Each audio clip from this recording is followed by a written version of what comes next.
Hello and welcome to my sales training course, Exciting Selling.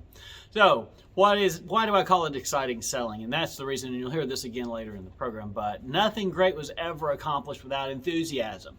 Selling should be exciting, and if you approach selling with an enthusiasm that is just infectious with your customers, you're going to sell more. So welcome to this program. Don't skip over any of these parts, even if they seem elementary and that you already know them. You may already know them, but it's always good to build on a base. And we're just going to start from the beginning. So don't skip over the beginning because every step is important. You'll find out later in the program that we talk about the roles of a salesperson, one of which is an architect.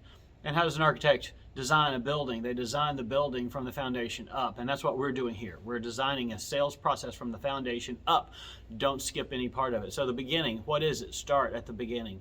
And the beginning of it is positive mental attitude. I know that sounds very simple and everything else, and I'm not Tony Robbins or anybody else that's trying to blow sunshine. I'm just telling you that if you don't approach life with a positive mental attitude, you're not going to do well in life. And if you don't approach sales with a positive mental attitude, it doesn't matter what happened to you this morning. It doesn't matter what happened to you on the way to work today. Some jerk cut you off in traffic and you're yelling and screaming, and you come in and you rant and rave to all of your coworkers about how horrible he was. And guess what? He doesn't care. He's gone. He doesn't remember you. He doesn't know you. He's not worried about you. And you're letting him control your attitude for a long period of time for no good reason. So let's start off with a positive mental attitude. The next thing is when you start off, you come into work and you clock in, and let's arm ourselves with the tools of the trade, whatever your trade may be. For us, it's in the jewelry business, it's a loop and it's a pair of diamond tweezers and it's your clientele book.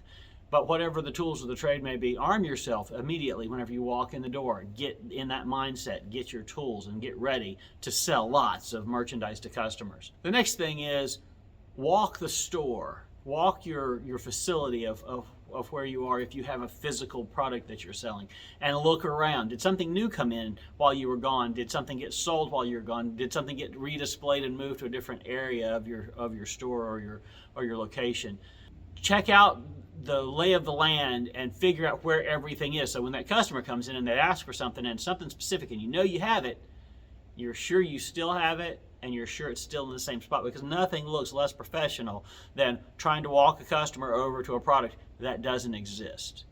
And then the last thing for your preparation is product knowledge. Learn everything there is to know about your product and answer all your questions, because when you get asked a question that you don't know the answer, the proper response is, I'm not sure about that. That's a good question. Let me find out for you, and immediately go and get an answer.